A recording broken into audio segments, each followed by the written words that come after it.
welcome back to Rams Up, your favorite LA Rams podcast. We are part of the Fans First Sports Network.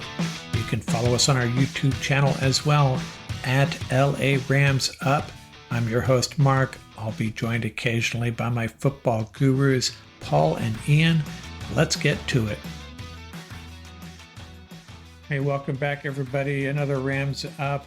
Quick reaction video. Disappointing loss, man. The tables have turned since last week, huh? Man, we signed on and we were so jubilant. Not so much this week, man. What a disappointing loss. How are you feeling about it, Ian? Look, I'll hold myself accountable. I chose the Rams to lose this game when me and Paul assembled on the last roundtable this past week on Wednesday. I just had a bad feeling going to this game. The Rams had not won a game out there since 2003. And everybody, you know who was on that team? Freaking Mark Bulger, Torrey Holt, and Marshall Faulk were still the main guys on that team. The last time the Rams had won in Chicago. I mean, just absolutely brutal losing streak out there. So that tied into a Bears team who we talked about, Paul, was getting shredded by the national media, their own media. People's jobs are being in question, right? A former Ram, Shane Waldron, who's the coordinator there, their head coach, Eberflus, everybody. O-line's terrible. Swift was a terrible signing. I mean, they were just under the most mass scrutiny you could possibly be. And I just said, that team is going to hear it. That coaching staff is going to feel it. And they're going to come out fighting as hard as they can to get a W. And I thought that, in combination with us riding the high, the players and the coaching staff, of beating our arch rivals at home in a must-win game then, I thought this is typical NFL letdown game for a team in those two different lanes. Team trying to win, team coming off a great win, and then lowering back down to earth. So I chose the Rams to lose, and it's just unfortunate that those scenarios seem to just come true. And I didn't want to be right or anything. I want the Rams to win. I'm rooting for them to win, but I just had a bad feeling that was going to be the case. And what do you know, gentlemen, Rams Nation? We got the Sean McVay special today. Throw the ball, and we lost. What a shock. Sucks. Yeah, I saw those. I considered the same things you considered, that the Rams might have a letdown game, and I was in complete denial. I just did not. I started to think about it. No, it's not going to happen to this team. It can happen. After such a big win, we're going to go on a roll. How do you feel about it, Paul? What are your first thoughts on this game? It was a tough game to watch after the first quarter. So, like I texted the team, I said three keys for the Rams today. Number one, quick start, get out of the gate, solid first quarter. So they were not great in the red zone. 2 trips, 6-0. You could live with that. Get Aaron Kyren 25 touches. My count, I think he got 23.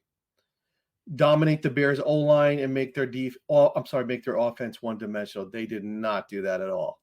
Oh no. So I mean, honestly, they started out well, and then they got away from their running game. Once again, they got away from their running game, and that really put them behind the 8 ball. And that sweat sack that led to the fumble was just absolutely momentum shift.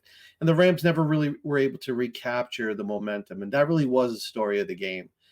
It was an odd call when you're at your 15, but then to have Parkinson blocking Sweat and Whittington came over late to help, just an odd call all around to go with that type of play. When you're backed up, you have the lead, they were controlling the game pretty significantly by that point, and they could have just run the ball and probably could have turned down a couple of first downs, and you take your shots and you get better field position. But there was a lot not to like in this game. It was a game that was definitely winnable. That was just, I hate to say, it was just given away. It really was. Yeah. I mean, Paul, we were talking off camera, and Mark, you were sharing this stat. How many times were they in 12 personnel today? It's less than 5. What was the number? My count, I have to go back, but informally, I have it at 2. I had two sets. I So remember seeing Hunter Long run off the field once after Yeah. one play. That's the only time I noticed him. That was Yeah. it. Yeah, it was less than 5, and we'll be a little generous. It was less than 10, which is unacceptable in its own grouping. You can even run 12 personnel more than 10 times, not even 5 times, based on our count here on Rams Up. Absolutely abysmal by Sean McVay. The winning formula was there, and we talked about it many and many times here, everybody. Run the ball, have multiple formations, 11 personnel only, and Stafford having to drop back is not winning football with multiple backups at receiver and the O-line. And what happened? We lost. And that's just offense. We'll get into defense shortly, but you got to help out a defense who's trying to get a groove, or if you want to call it that, and set your team up for success. And Matthew Stafford hero ball with backups everywhere on offense is not the formula to do it. And shocker, we get this result where it's field goal, and turnover. And it's just, It's like Sean McVay's a smart guy, but sometimes I don't know what he thinks is going on. But I mean, I think the stat right here that I'm going to pull up is, I think it's pretty telling of the red zone play calling, which I know we've had an issue throughout McVay's career. Shout out to, Sarah Barshop here from ESPN Stats and Info. This season, Matthew Stafford is 0 of 7 with an interception on top of it on passes thrown to the end zone through 4 weeks of the season. It's the longest stretch of his career in a 4 games, span, in which he has failed to complete a pass thrown to the end zone. It ain't working. We got too many backup players on offense for that to be the formula to score points. Run the dang ball. It's just ridiculous. And it's not a shock that we're talking about a loss because of that. But the obvious question for a layman such as myself is there something about the Bears defense as opposed to the 49ers defense that would compel McVay to go back to 11 personnel? Well, there has to be. Can we make any sense of it, or do we need to go back and look at the film? To me, it's just really surprising. I thought, or is it because I thought it was interesting they didn't activate Kalanick again, so they only had the 3 tight ends. Davis Allen, was questionable. Maybe Davis Allen wasn't really ready to go, and they were stuck, between a rock and a hard spot with only 2 tight ends. But even then, roll with the 12 personnel. And if one of you guys goes down, then you adjust. I don't know. It just doesn't make any sense to me either. I think there's an element, though, that I think needs to really, really be highlighted here, is that when you have all these injuries to the wide receivers, it has nothing to do with the talent level. We are very fortunate that wide receiver room is this deep. And I'll comment on Tyler Johnson in a second. So the issue is, if you think about it, practice time, all preseason, who's getting the WR1, 2, 3 spots, right? So apart from Demarcus Robinson, it's not that these players aren't talented. It takes time. You're talking at the NFL level. It takes time to build that relationship, that rapport, like Staff has with the other players, that he knows where they're going to be at any given moment. He doesn't even have to see them. He does the no looks, all that crazy stuff that he does, which is absolutely amazing. And I think people don't realize it still takes a lot of time to develop that. You cannot expect guys like Tutu Atwell. We have Xavier Smith was out there a little bit today, and you have Jay Witt out there. So yeah, they're going to be able to run routes. They're going to be able to do. It's still not going to have that crispness. It's still not going to have that automaticity that you have with the other primetime starters. So it's not a knock against the wide receiver crew. It's just the reality of it's going to take time. You're talking about game 4 of the season, and you're running your offense like you're running it with your top-notch crew. I think that is a major and glaring, it is not realistic. You are putting these guys in a very unfavorable position. So I think that's number one. If he wants to stay in 11, that's fine. But there's no excuse not to run the ball, because that's another factor of why you should run the ball more. The other thing is Tyler Johnson. I had commented 2 weeks ago that twice he had stopped on routes, right? Last week, against the Niners. Twice he caught. It was a third down situation. The Rams needed something like 10. One was 10 yards, one was 12 yards. He didn't catch the ball just turn and go. He stopped, looked around, and got tackled twice short. Once Stafford ran over to him and sort of highlighted that. Tyler Johnson, when the game started, the first thing I texted to myself, I always have my notes there, is that Jay Witt's getting all the snaps. Where's Tyler Johnson? So I thought I missed something on the injury report. I went back and I looked. He came back out. I think it was the second quarter. Stafford got rocked again. He stopped on a route again. They pulled him out. I don't remember him getting back in the game. Yeah. So Tyler Johnson must seriously be in the doghouse right now because I don't remember him being in the second half. So that's a major hit to their wide receiver room. That could be why, X-Man was out there so much in the second half of the game. So and the reason I'm bringing that up is there are now a couple of players on offense that are really not getting it done. So Parkinson played great. Once again, his yards per reception is 8.4. So first of all, he's getting TE1 money. He's getting tight end 1 money. He is not showing the physicality, the yardage after catch. He's getting tackled. So they're very lucky that that defensive back stepped out of bounds on that pick. But the way he got forced out of bounds by a defensive back that is 50 pounds lighter than him, that's unacceptable. That's just totally unacceptable. He's just not playing at a very high level. I mean, his numbers might look okay, but that's not what he's getting paid for. He's getting big time money, and staff is looking for him, and he's just not coming up big. He gets tackled way too easily, and the physicality is not there. And I know he's learning the role, but at this point, it's game 4 of the season, and he's been out there enough now at this point. He's really, really got to step it up. He is not physical enough to be the starting tight end. So that's something they really need to close the door and have a talk with him about, because there's twice he got tackled in a one-on-one situation by a defensive back. He's 260 pounds. Yeah, he's a big human, man. What is going on? So I think the Tyler Johnson situation and this situation with him, I think is a pervasive situation now that when I say this is like, what is the identity of this team? They are not a physical ball club on both sides of the ball. They are not. This is very dangerous. That if we see it, NFL teams are seeing it, and every NFL team is running the rock in the second half, and they are getting chunks of yardage. So this is not just something that's going to go away, and teams are not going to go away from that. Real quick, speaking of just free agent stuff, let's just be honest about all of them. The whole free agent class as a whole has just been one giant failure, and that's why we are where we are. Let's just be real. Darius Williams has been hurt, been a failure. Tre'Davious White, he has just been up and down. It's been a failure. You just highlighted Colby Parkinson. It's not good enough. It's been a failure. Jonah Jackson has been hurt literally his entire time being around, other than a game and some change. It's been a failure. And obviously, those are the main guys. John Johnson returning, he's been hurt. Failure. Lark Jackson getting suspended, costing us games with him not being out there. Him returning, restricted free agent, been a failure. And there's probably other people I'm forgetting about, but those are all starting level players that, we didn't pay insane money to other than Jonah.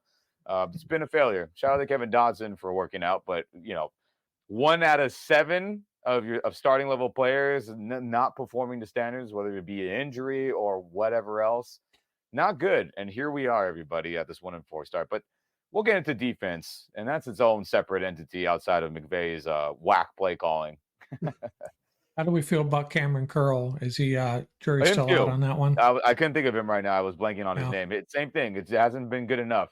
There's been too many times where he just looks slow, but might as well just get into the defensive subject, right, gentlemen? I mean, defense is, it just keeps happening. The defense is, it's just concerning. It continues week by week by week. And, Mark, Paul, Rams Nation, it's this quarters coverage scheme that, we have been trying to just force offenses, to just, bend their will to what we want to do. No. We're bending to their will. It's not working. this quarter, half, this all quarters, this combo coverage that we do, it ain't working. Things have to change desperately because I get it. You want to be able to cover every area of the field if you're so worried, but we have to just convert into a cover 3 team primarily or a cover 2 with everyone else underneath because it just seems like in this cover 6 combo or cover 6 by itself or cover 4, any of these quarter coverages we have multiple people covering deep, there's just someone wide open all the time. So people are just not functioning well in the secondary. And then let's not even forget about the pass rush continuing to just not bring down the quarterback, whether it be Verse, Byron, Braden, Kobe. It's just not good enough all around and not good. We have to be the worst defense. I'm calling it. I don't know what the stats are. I don't know how other teams, I know there's other teams getting waxed, but the amount of just big plays and just how sloppy some things look is just not good. And of course, the Bears team who had a whatever O-line, bottom feeder O-line, couldn't run the ball to save their lives, couldn't pass protect to save their lives. Their best game of the season is against the Rams defense. I don't think that's coincidence anymore. Rams defense is just flat out bad, and that's concerning. Yeah, the O-line was definitely there for the taking. They made the O-line for the Bears look phenomenal today. They really didn't exploit any one of their players. I think it's interesting, though. There are 3 things that stood out to me today about this defense, which is really, really puzzling, which I don't understand, honestly. I think part of the issue is, as outside observers, we really don't know what the philosophy was at the start of the season and what was like the core principles that were sort of pounded home to this defense. So the first thing is that jumps right out at me is the defensive linemen do not use their hands to disengage from blockers. So I'll give you a great example. The Fist Factor, Verse, today, Hollywood Hoyt did the same thing. Great job on the bull rush, drove the guy backwards, but then they don't disengage from the blocker. So the blocker's between themselves and the quarterback. They're 6 inches from the quarterback. Go back and watch the plays. They're literally right there, and they're reaching over I've never seen this before. They are reaching over the O-lineman to get to the quarterback. There's no rip. There's nothing. You have to be extremely violent with your hands to get blockers off of you at the NFL level. It's that simple. Watch Aaron Donald play. That's all he practiced. That's why nobody could block him, because the minute that he felt their hands on him, their hands were off and he was gone. This is a fundamental. There is a fundamental coaching error here, whatever that is, because it's every lineman, right? The other thing is Coleman Shelton was having a horrific season, and the guard that was playing on his left side, I think, was a new starter. I think a player got injured early. I would have put Kobe Turner.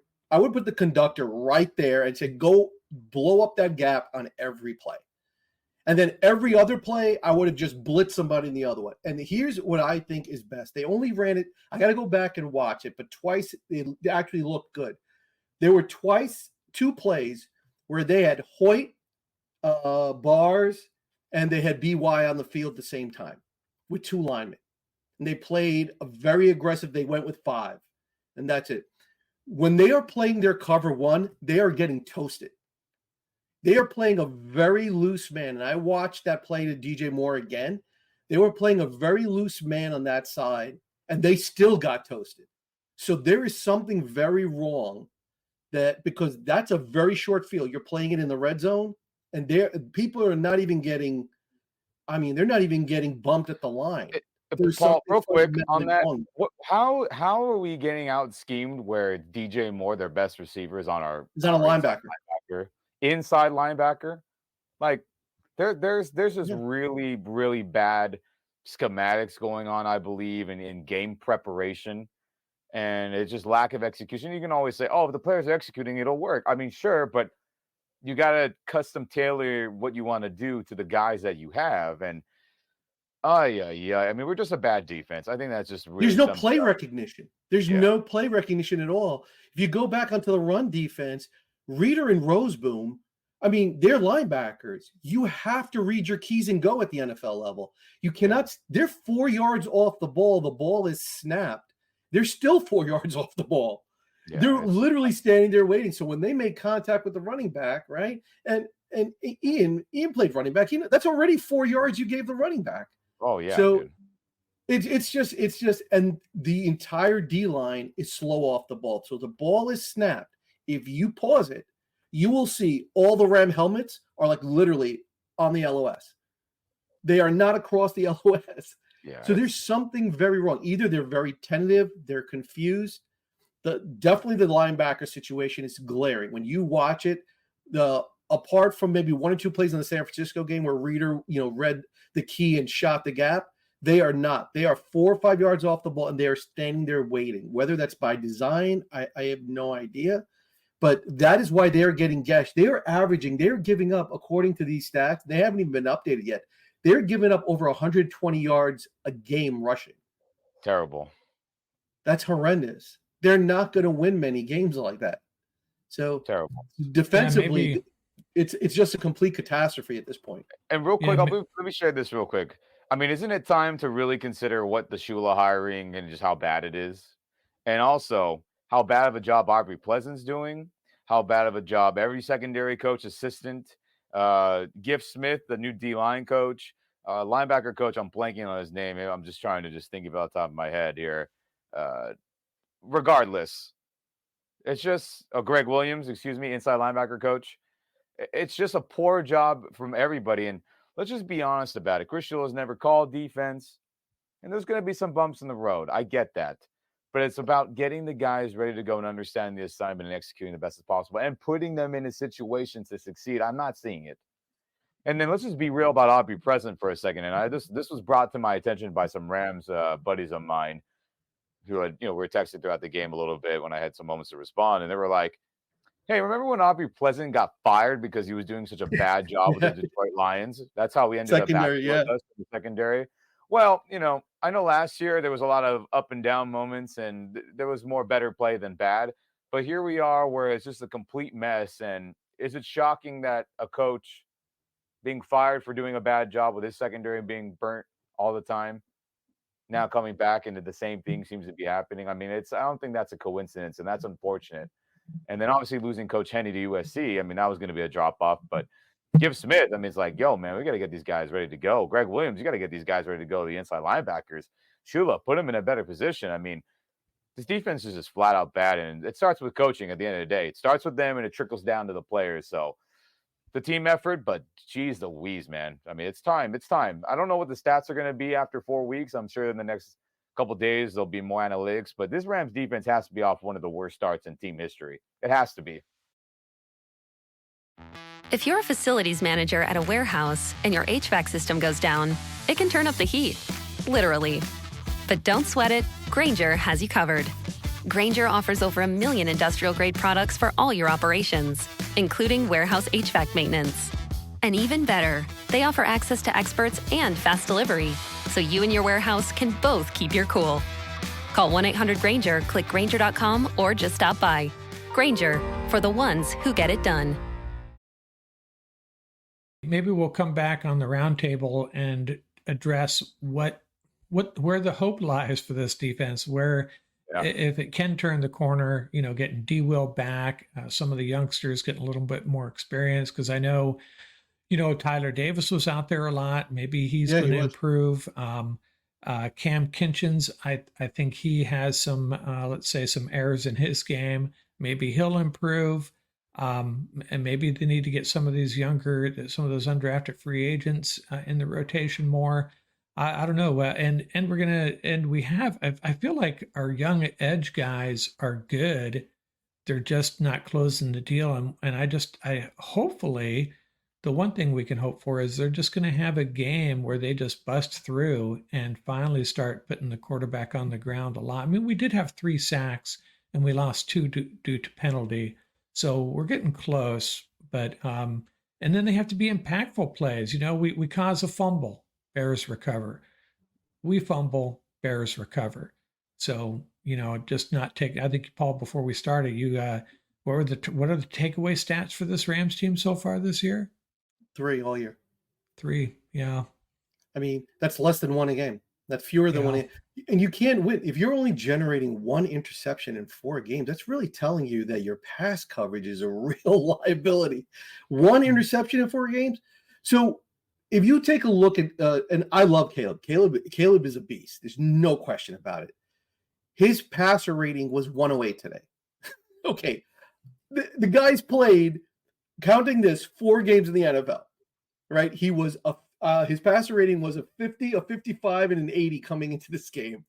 All right. And he ran the RPO on verse to perfection twice today. That was pretty cool. But you know, having said that, they made him look like, this is the issue. There's a pattern in every game, right? We saw that in Detroit. The wide receiver goes off. Going to Arizona, Connor, another wide receiver goes off. Jawan Jennings last week, another wide receiver goes off. And here, what did we all say? Just shut down the running game and make Caleb beat you. The exact opposite happened today. DeAndre Swift has done nothing.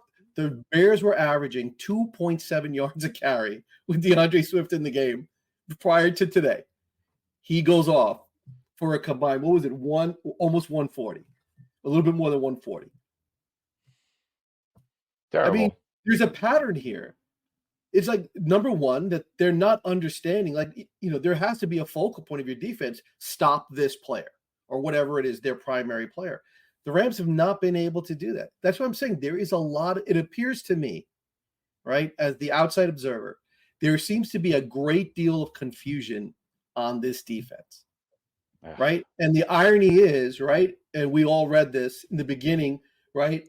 I think, Ian, you had texted it to me that one of the players had said that Shula simplified the defense so the Rams could play faster.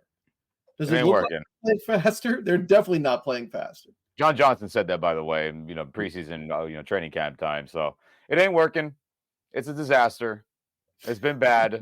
Terrible. The front end, if they were able to get the quarterback down, a lot of the back end issues, you work in unison, front end and back end. Warren Sapp always mentions that. He's like, the front end and the back end play off each other, and it's all interconnected and tied together.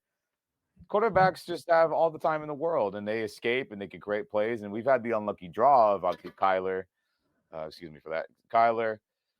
Brock Purdy, and Caleb, who are all very, very mobile, but that's no excuse. Most quarterbacks in this league are very mobile now. Stafford's part of the old guard where he's just pocket passer only, which is obviously unique and he's awesome at it, but it's not going to stop. We're going to play Gardner soon. He's mobile. Jordan Love can run around a ton.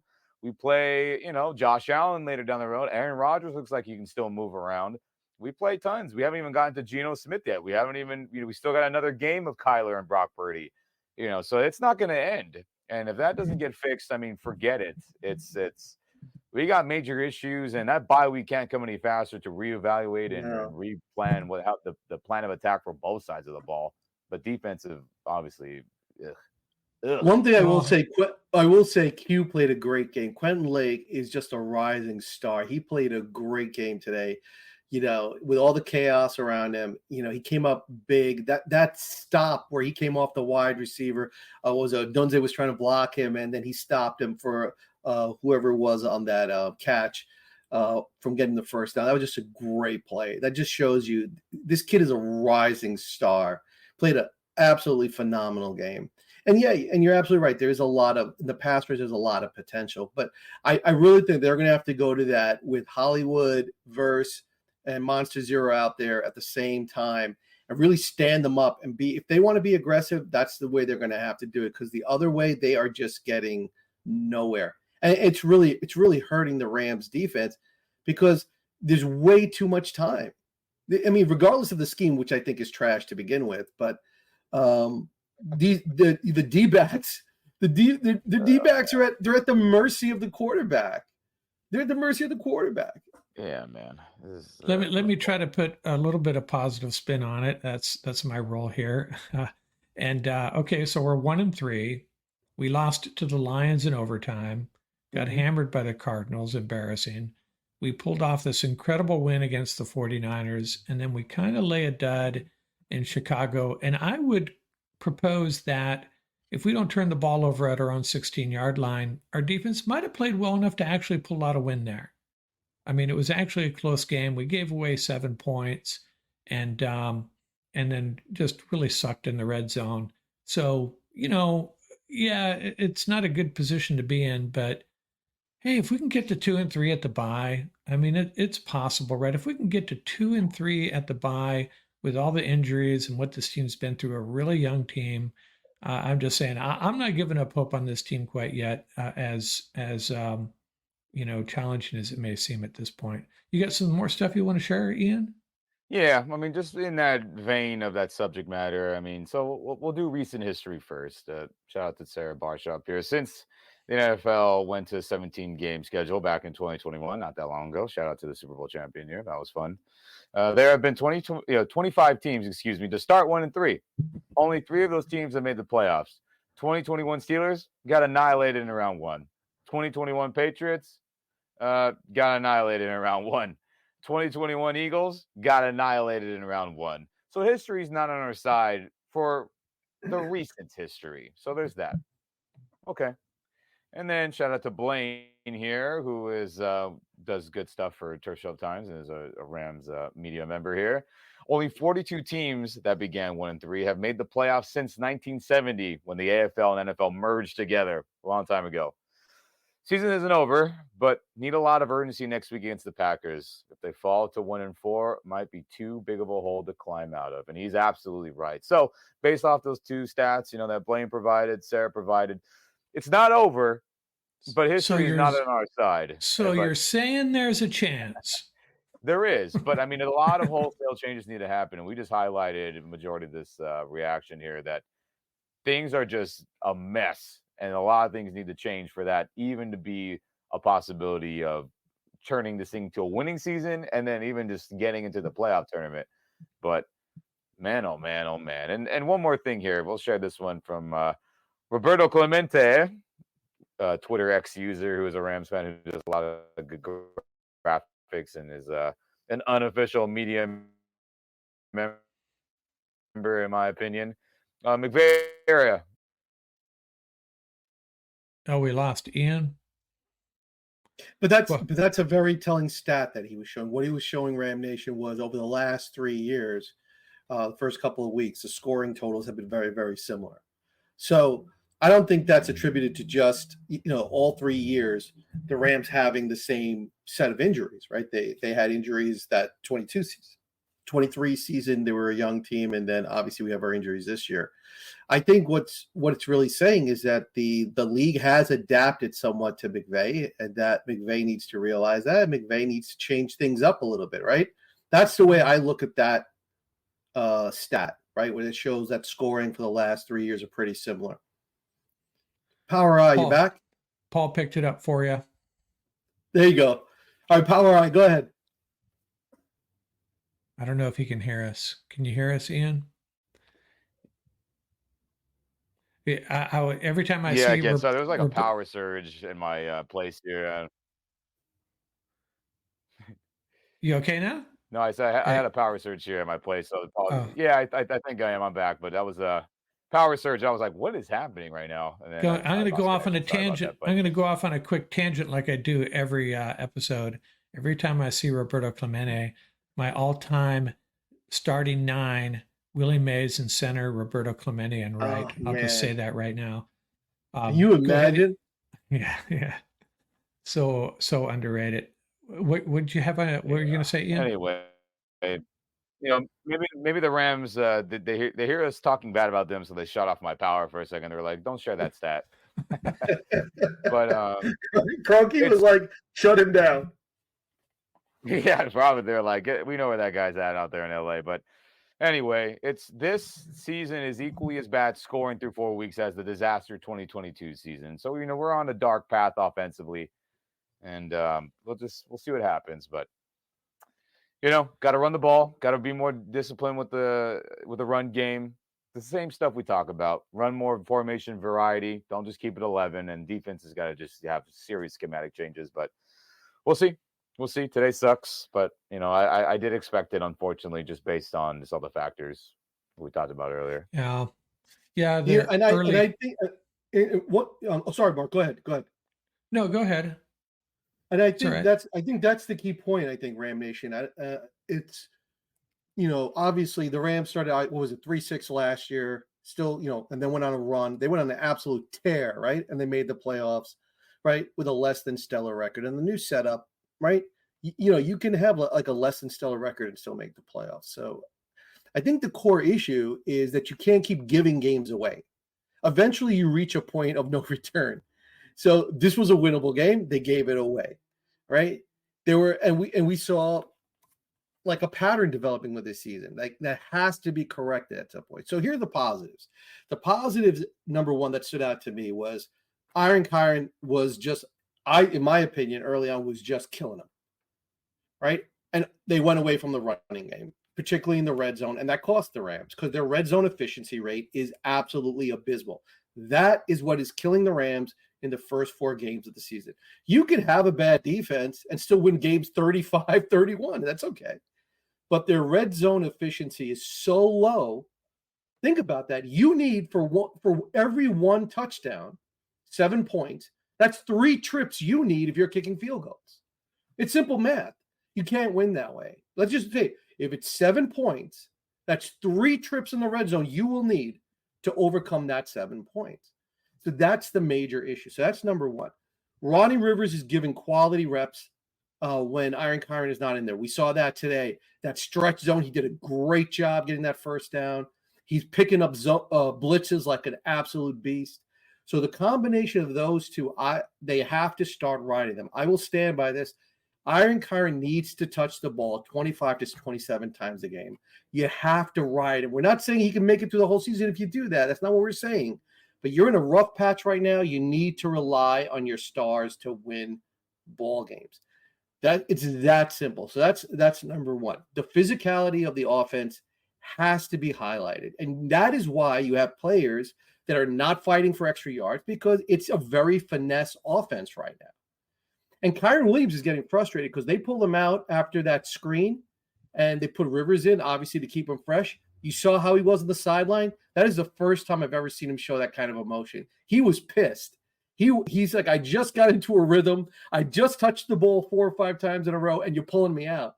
That substitution scenario, you have to be more astute than that as a coach.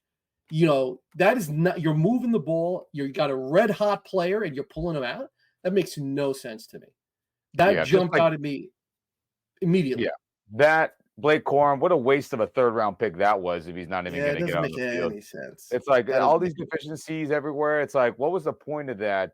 I mean, who knows? I mean, we don't know anything what's going on at practice and all that, but for him to be a part of the crew that did not participate in preseason because it's like we have big plans for him, McVay talked about that. Well, look, where are those plans? Where are those plans? He needs to get action to help this football team somehow, man. It's one of those seasons. It's just another positive. You have a cohesive O-line now, right? You're not utilizing. You waited so long to finally get 5 guys out there that can play consistently. I mean, Logan Bruss at the end of the game, he just got murdered on that spin move. He almost got Stafford killed, right? And Dotson gave up a bad sack today. But other than that, but if they would just run behind these guys between Limmer, Dotson, and Big Rob, I'm telling you, it would be like a 2-to-1 ratio of time of possession. They would not be able to get these guys off the field, right? On defense, Lake is just playing lights out. I mean, he's a real bright spot. They're getting some semblance of pass rush from their outside linebackers. Offense, Jay Witt looked good today. I mean, he looked smooth. Definitely looks like, if they had to roll with him instead of Tyler Johnson, so be. And I got to say, if Tyler Johnson's in the doghouse, I think it's about time. They got a lot of guys walking around out there. I don't understand how Bobby Brown is still in the lineup. He's so bad they don't even put him at nose anymore. They put him on the end. That's how bad he is, and he's still getting rocked. So, I mean, at this point of the season, I think it's a great message to send to the team. Say, listen, man, if you're not cutting it, you're coming out. Yeah, you got to wake these guys up. I'll be interested in seeing Bobby Brown's snap counts because I saw Gallimore and Tyler Davis out there a lot. And hey, to get back to the red zone deficiencies, maybe this is related, but week 4, 3 different Rams have scored. Joshua Carty, Kyron Williams, and Cooper Kupp. Nobody else has found the end zone or put points on the board. And I don't know if that's a good thing, but interesting though.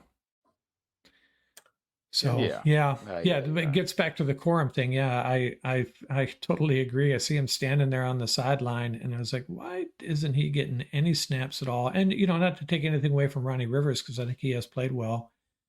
He has. He really has. Yeah. But even if that's the case, I mean, so that's if you're telling me I'm the wrong guy to ask, because if you told me you have 3 NFL running backs ready to roll, I mean, we're never throwing the ball. We're like running the ball all game long, right? But that's just me. But you're going into and let's talk about Green Bay for a second. So they got to salvage the season, right? Going to that bye. So I'm going to go on record. I don't care if Cooper Kupp is doing somersaults in the locker room on Wednesday. Do not put him in that Green Bay game, because they said the cast came off. Everybody's like, oh, he's looking good. Give him that extra 2 weeks, so when he comes back, the probability of him not re-injuring himself is going to be much higher. If you put him into that Green Bay game, and this is just my opinion, the way the Rams are playing, it is so chaotic out there, he's going to get hurt again. He's going to get hurt again. I hate to say, I don't want to jinx it, but he's going to get hurt again. You got to leave him out. You got to put it in the holster for now. And when we come back off the bye, if he's ready to go, then definitely use him. But I think I saw some of the media reports. Holy cow, that is such a bad idea. Yeah, I mean, I think Glazer reported that he'll miss at least the next couple weeks. That's the right move. I mean, Cooper, I think, is reported to miss another 4 weeks. We kind of knew that. We had a feeling it would be half the season with him. So they said week 7, week 8. Yeah, I mean, we were ready for that. We braced ourselves for that. That's nothing, I guess, shocking to me. But yeah, man, it's just it's just the same. But the idea is not to panic. That's the whole idea. The idea is not. Yeah, and the Rams schedule is still tough. It's still a tough schedule. What we have after the Packers, we get the Raiders at home, a Thursday night game against the Vikings at home. Then we travel to Seattle. We get the Dolphins, and with the Rams' luck, that'll be Tua's first game back, if he comes back at all. Yeah. And then we have the Eagles and the Saints and the Bills. So, tough haul. Yeah, it's just nothing gets easier, but they have to just figure out a way to have better game plans. It's really that simple, ain't it? So, Rams Nation. So we'll come back Wednesday night and we'll talk a little bit more about the deficiencies that we saw and maybe try to highlight some signs of hope and talk about this Packers game. Good stuff though. Depressing Sunday. I kind of felt it, building. I just got a crummier and crummier feel for this game as it went on. Giving up opportunities, missing out opportunities, and then it kind of all fell apart there, starting with that sack and fumble. But hey, thanks for joining, guys. And if you listeners and viewers weren't aware, we have moved the round table to Wednesday night. It just works out better, makes more sense. But any final words, Paul? Hey, it's not over till it's over. They still got plenty of fight left in them. They just got to get themselves organized. I think they'll be okay. Yeah. Ian? Just run the damn ball. Run the rock. Come on. Let's just run the ball, man. Let's just go one game and run the ball, man. Hey, viewers are going to watch this and they're going to say, wait, am I watching last week's quick reaction or which week is this? It's just so simple. That's how we were going to win ball games. And we did it last week against a good defense. Should have done it this week. We probably win this game. Going to be the same thing against Packers. Run the damn ball, help out your team, help out your offense, help out your defense, help out your special teams, and it's that simple. We do that. And learn a lesson from the whole Tua situation. If you want Stafford to survive the season, you can't keep throwing him to the wolves like you did today. That's on the Rams coaching staff. That's unfair what they did to Stafford today, right? They keep throwing him to the wolves game after game after game. Look what happened to Tua. You can't keep abusing quarterbacks like that. I mean, a mark of a good coach is knowing how to protect their quarterback. And major F today that staff spent as much time as he did on his back. I mean, it was horrible to watch him take hit after hit. Unacceptable. Yeah. got to improve in that department for sure. Okay, guys, we'll sign off. Let's do this. We'll meet up again Wednesday night if you guys are free, and maybe we'll feel a little bit. Maybe we'll have recovered and be looking forward to this Packers game with rosier glasses. We can only hope. Okay, guys, out here. Thanks a lot.